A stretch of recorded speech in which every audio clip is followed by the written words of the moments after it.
కార్తీక మాసంలో తులసికోట వద్ద ఆవు పేడతో నేలను శుభ్రం చేసి వరిపిండితో శంఖం చక్రం ఆకారంలో ముగ్గులు వేసి వాటి మీద నువ్వుల ధాన్యాన్ని చల్లాలి. ఆపై అక్కడే ఒక దీపం పెట్టాలి. ఆ దీపంలో నువ్వుల నూనె పోసి వత్తిని వేసి వెలిగించాలి. ఆ దీపం రాత్రింబవలు ఆరిపోకుండా చూసుకోవాలి.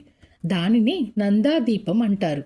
ఈ నందాదీపం వెలిగించి నైవేద్యం పెట్టి కార్తీక పురాణం చదువుతుంటే శివుడు విష్ణువు ఇద్దరూ ఆనందించి భక్తునికి కైవల్యం ఇచ్చి మోక్షం ప్రసాదిస్తారు. ఈ మాసంలో జిల్లేడు పూలతో శివుడిని పూజిస్తే ఆయురారోగ్యం పెరుగుతుంది. ప్రతిరోజు సాలగ్రామానికి గంధం రాసి తులసి దళాలతో పూజ చేయాలి. ఏ మనిషైనా ఈ కార్తీక మాసంలో పూజలు దీపారాధనలు చేయకుండా నిర్లక్ష్యం చేస్తాడో తరువాత జన్మలో అతడు కుక్కగా పుడతాడు. తిండి దొరకక ఇంటింటా తిరిగి కర్రలతో కొట్టించుకుంటూ దుర్భరమైన జీవితం గడుపుతాడు.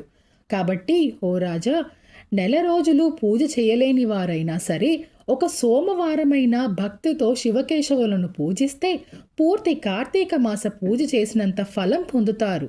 అందుకే నీవు కూడా ఈ వ్రతాన్ని భక్తితో ఆచరించు, మోక్షాన్ని పొందు అంటూ వశిష్ఠ మహర్షి జనకునికి బోధించారు. కాబట్టి మన అందరం కూడా మన వీలును చూసుకొని పైవన్నీ చేయలేకున్నా కొన్నైనా పాటిద్దాం. ఇక ఇది కార్తీక పురాణంలోని 7వ అధ్యాయం సంపూర్ణం. అందరికీ ఆ శివకేశవుల ఆశీర్వాదం దక్కాలని మనస్ఫూర్తిగా కోరుకుంటున్నాను. మీకు నిజంగా ఈ కంటెంట్ నచ్చితే please subscribe to my channel and thanks for watching.